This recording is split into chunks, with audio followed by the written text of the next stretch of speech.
Amber city, heavenly emporium. जैसे ही वो जादुई शीशे का भारी दरवाजा ध्रुवांश के उस अदृश्य दबाव से धक्के खाकर खुला और ध्रुवांश व तारा ने अंदर कदम रखा, तो ऐसा लगा जैसे उन्होंने किसी दूसरी ही दुनिया में प्रवेश कर लिया हो। अंदर का बैकग्राउंड किसी स्वर्ग से कम नहीं था। हवा में एक बहुत ही शांत, रूह को छू लेने वाली और आत्मा को सुकून देने वाली क्लासिकल हार्प की धुन गूंज रही थी। वो धुन इतनी मीठी थी कि किसी भी इंसान की थकान सेकंड्स में मिट जाए। यहाँ की हवा में बाहर का कोई प्रदूषण नहीं था, बल्कि यहाँ प्योर मैना और ताजे खिले हुए जादुई गुलाबों की एक बहुत ही मीठी और नशीली महक तैर रही थी। यहाँ का तापमान एकदम परफेक्ट था, हल्का सा ठंडा, जो किसी भी खून खच्चर वाली मिशन से लौटे हंटर की जलती हुई नसों को तुरंत आराम पहुंचा दे। अंदर का नजारा किसी आम दुकान जैसा बिल्कुल नहीं था। ये एक साक्षात महल था। फर्श पर प्योर वाइट मार्बल बिछा हुआ था, जिस पर असली सोने की नसों जैसी डिजाइन बनी हुई थी। ये मार्बल इतना ज्यादा साफ और चमक रहा था कि इंसान नीचे देखकर उसमें अपना चेहरा संवार सके। छत कम से कम 50 फुट ऊंची थी, जहां से बहुत ही विशाल और शाही क्रिस्टल शैंडलियर्स लटक रहे थे। लेकिन इन झूमरों में कोई आम इलेक्ट्रिक बल्ब नहीं लगे थे, बल्कि इनमें ग्लोइंग डीमन स्टोन्स लगे हुए थे, जो अपनी नेचुरल जादुई ऊर्जा से पूरे हॉल को एक बहुत ही सुकून देने वाली सुनहरी रोशनी से नहला रहे थे। पूरे हॉल में जगह जगह पर ग्लास शोकेस बने हुए थे। हर एक शोकेस के अंदर एक से बढ़कर एक रेयर और हजारों साल पुरानी जड़ी बूटियां, चमकते हुए पोशंस और जादुई जड़ें रखी हुई थीं, और हर एक चीज की सुरक्षा के लिए उसके चारों ओर एक खतरनाक प्रोटेक्टिव लेजर शील्ड लगी हुई थी। मजे की बात यह थी कि यहाँ की ज्यादातर और सबसे महंगी चीजें मून लाइट रेल्म से मंगवाई गई थीं। वहाँ एक अलग से बहुत ही सिक्योर शोकेस में मून लाइट का वो खास रिकवरी पोशन भी रखा हुआ था।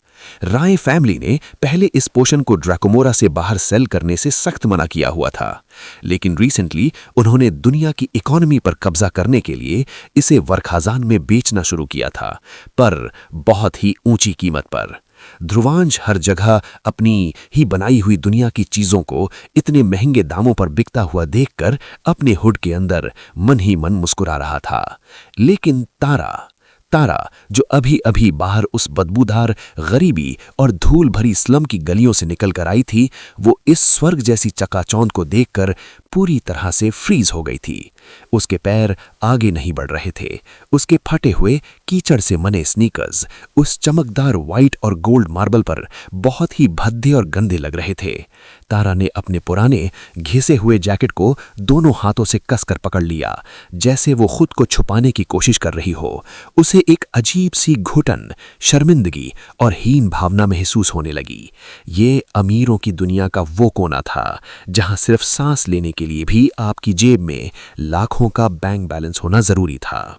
वहां हॉल में मौजूद कस्टमर्स, जो रेशमी सूट, बहुत ही महंगे डिजाइनर कॉम्बैट गियर्स और हीरो से जड़े हथियार पहने हुए थे, उन्होंने जब इन फटे पुराने कपड़ों वाले ध्रुवांश और तारा को अंदर आते हुए देखा, तो उनके चेहरे पर एक अजीब सी नफरत और घिन उभर आई। ईव, ये स्लम के भिखारी अंदर कैसे आ गई?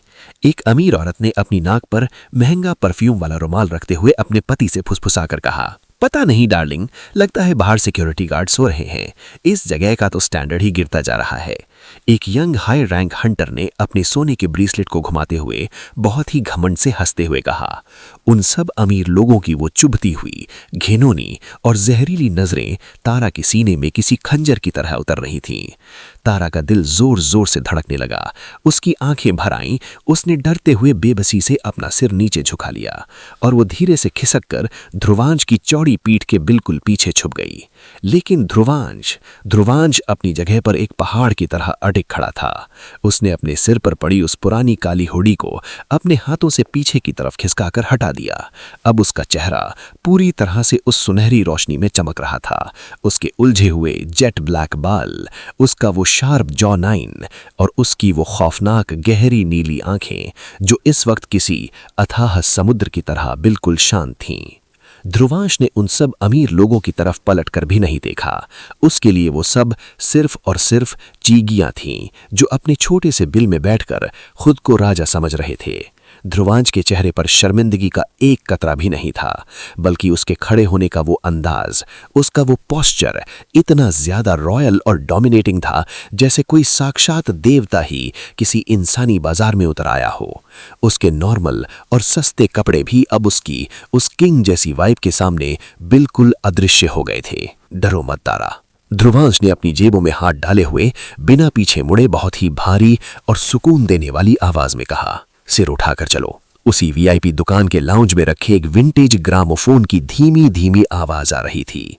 नीचे ग्राउंड फ्लोर पर चल रहे इस पूरे अमीरी गरीबी के ड्रामे से अनजान दुकान के दूसरे फ्लोर पर, जहां सिर्फ ग्रैंड मास्टर्स या सिटी की टॉप 3 फैमिलीज के लोगों को ही जाने की इजाजत थी, वहां पर एक बहुत ही खूबसूरत ट्रांसपेरेंट क्रिस्टल से बनी हुई एक बालकनी थी जो पूरे नीचे वाले हॉल को ओवरलुक करती थी।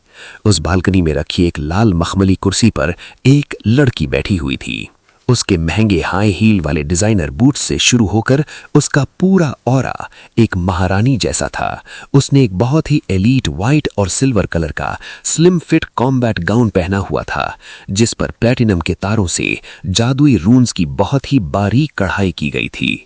उसके बाल एकदम सिल्वर ब्लॉन्ड थे जो किसी झरने की तरह उसकी कमर तक गिर रहे थे। उसकी स्किन बर्फ की तरह गोरी और बेदाग थी और उसकी आंखें एक बहुत ही अजीब से एमरल्ड ग्रीन कलर की थीं, जिनमें एक ऐसी तीखी चमक और इंटेलिजेंस थी जो सामने वाले के दिमाग को एक सेकंड में पढ़ ले। वो कोई और नहीं बल्कि एम्बर सिटी की सबसे ताकतवर और सबसे अमीर फैमिलीज में से एक के इकलौती वारिस फ्रेया थी। फ्रेया सिर्फ अमीर नहीं थी, वो इन बिगड़े हुए अमीर बच्चों जैसी बिल्कुल नहीं थी जो अपने बाप के पैसों पर घमंड करते हैं। फ्रेया एक बहुत ही स्ट्रांग हंटर थी जिसका दिल बहुत साफ था, लेकिन उसका दिमाग किसी सुपर कंप्यूटर से भी ज्यादा तेज था। उसे नकली लोगों, नकली ऑरा और इस दिखावे की दुनिया से सख्त नफरत थी, और उसके पास भी एक स्पेशल पावर थी। वो लोगों की हिडन पावर और उनकी आत्मा को अपने आसपास एक अलग ही रंग में देख सकती थी। ऐसा कह सकते हैं कि वो लोगों के असली ऑरा को अपनी नंगी आंखों से देख सकती थी। फ्रेया के हाथ में एक बहुत ही महंगा ब्लू वाइन का क्रिस्टल ग्लास था। वो उस वाइन को धीरे धीरे घुमाते हुए बहुत ही बोरियत से नीचे की उस अमीर भीड़ को देख रही थी। कितने फेक लोग हैं ये सब। फ्रेया ने अपने मन ही मन एक ठंडी आह भरी। महंगे कपड़े पहनकर खुद को शेर समझते हैं, लेकिन अंदर से सबके सब सियार हैं। इनके ऑरा का रंग बिल्कुल गंदा और फीका है। तभी फ्रेया की वो एमरल्ड आंखें अचानक फोकस में आ गईं। उसके हाथ में वाइन का ग्लास घूमना बंद हो गया।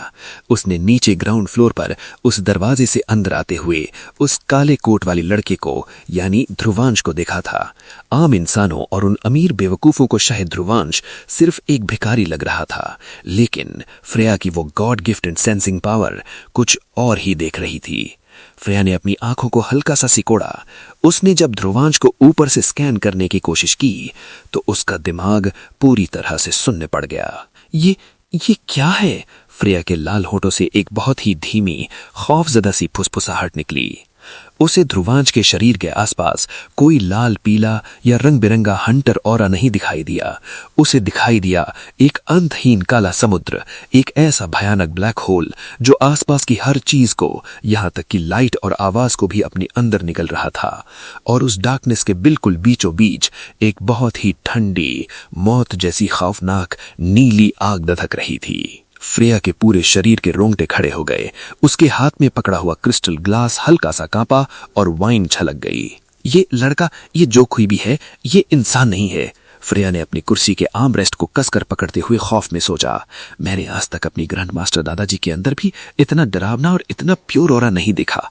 ये मॉन्स्टर इस एम्बर सिटी में कब आया और ये इस स्लम की लड़की के साथ इस दुकान में क्या कर रहा है? फ्रेया के चेहरे की वो सारी बोरियत अब पूरी तरह से गायब हो गई थी।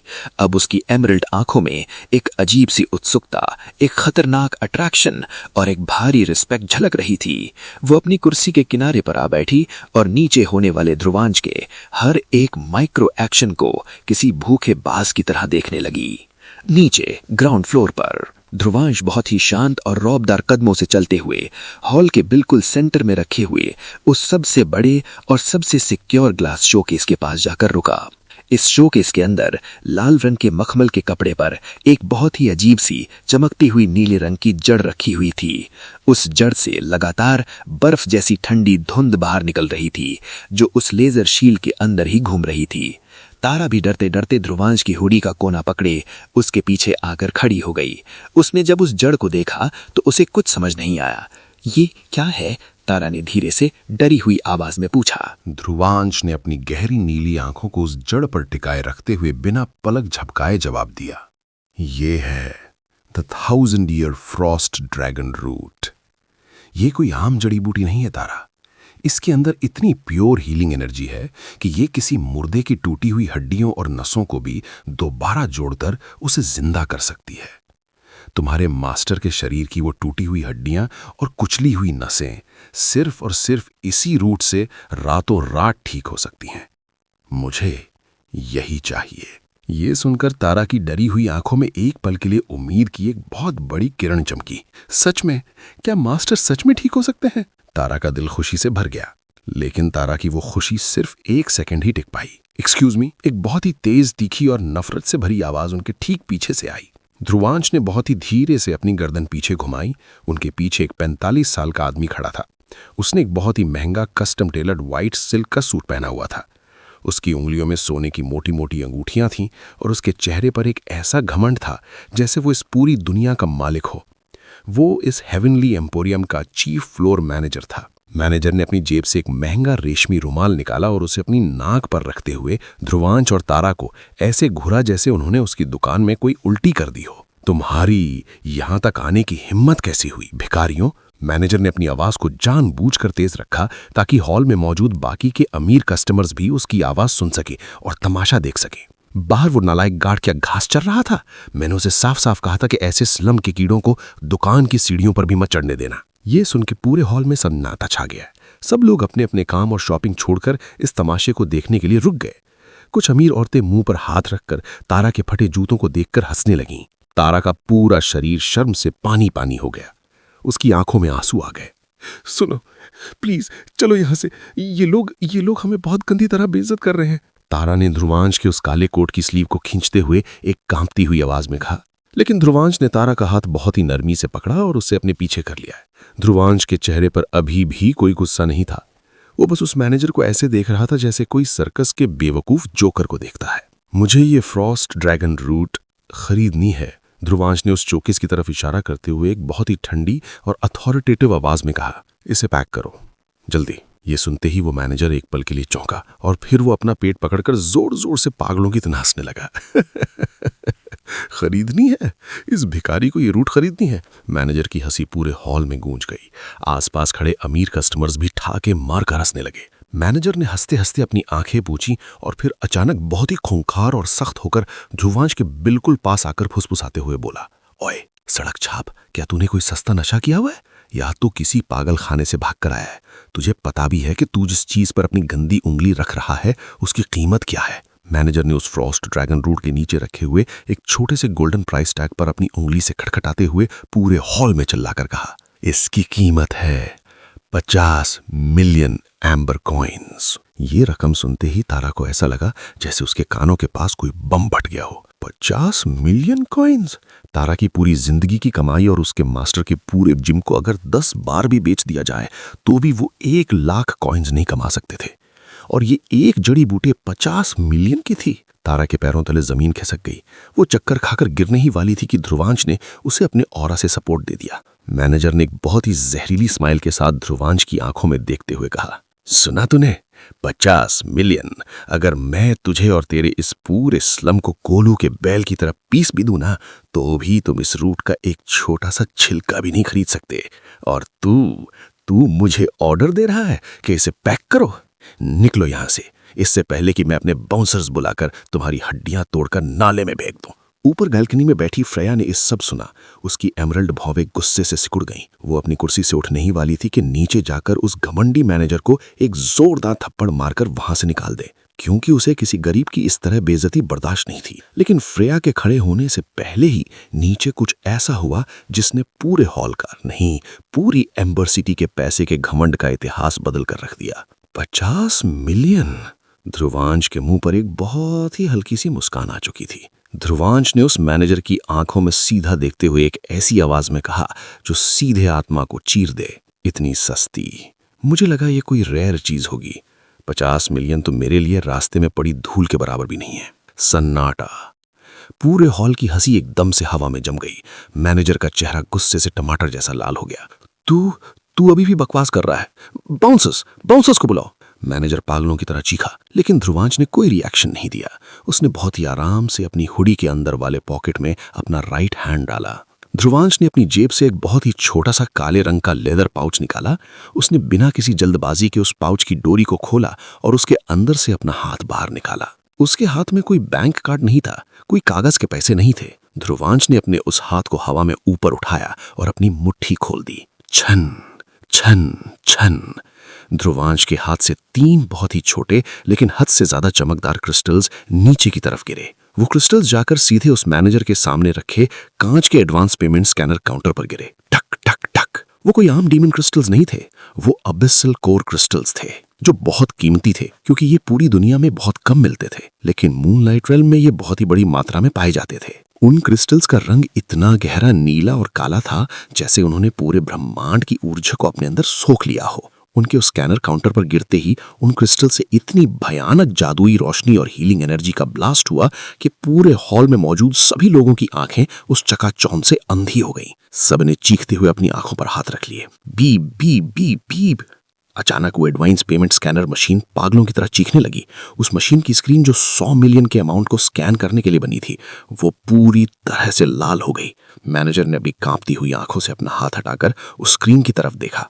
उस स्क्रीन पर बड़े बड़े अक्षरों में लिखा था, scanning complete. Item, high lord abyssal core crystals, purity 100%, evaluation value 500 billion amber coins per crystal, 500 billion amber coins प्रति crystal. Status, system overload, bank balance limit exceeded. Boom.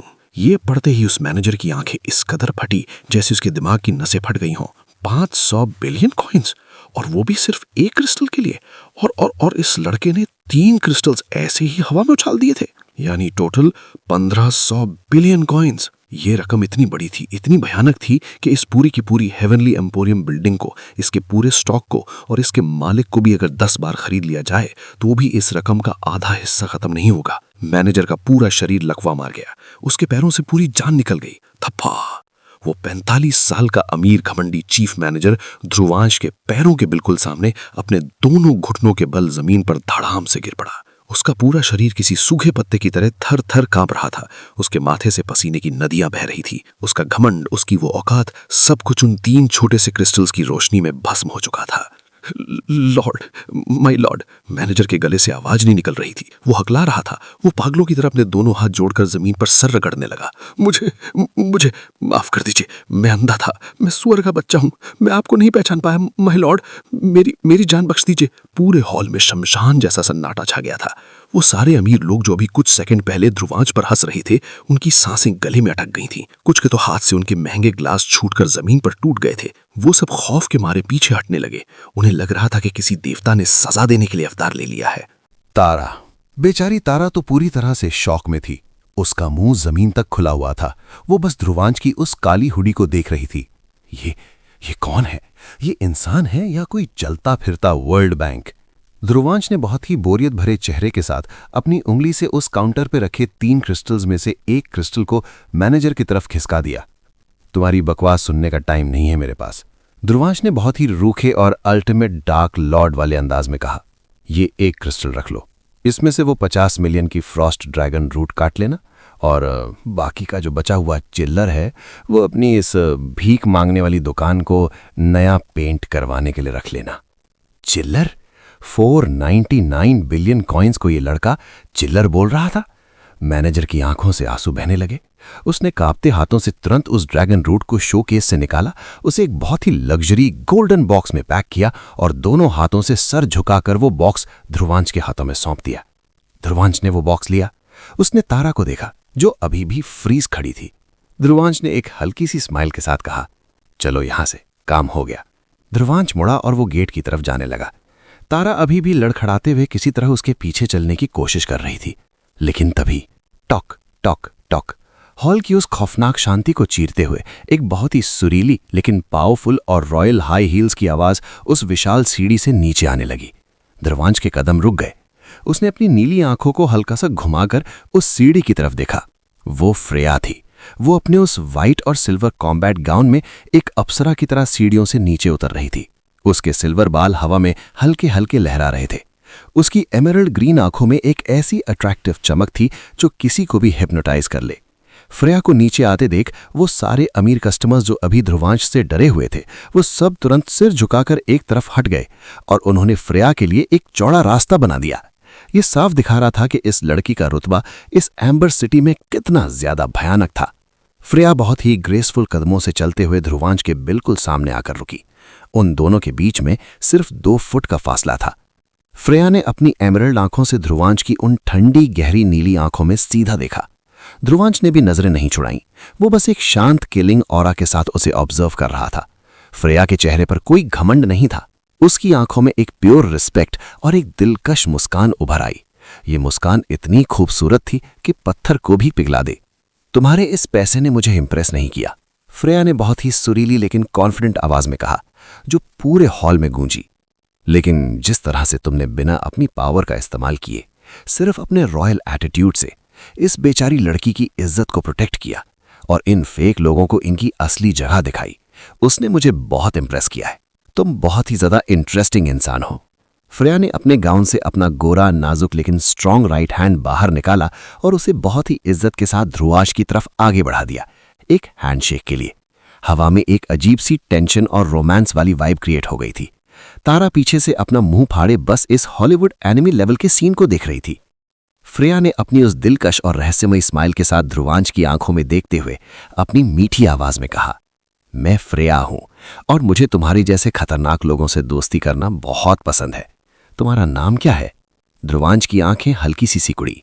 एक तरफ एक ऐसा इंसान जो इस शहर की जड़ों को काटने आया था और दूसरी तरफ इस शहर की सबसे खूबसूरत और ताकतवर वारिस फ्रेया। ये हाथ का मिलना इस एम्बर सिटी में कौन सा नया तूफान लाने वाला था? कहानी यहीं से आगे बढ़ेगी।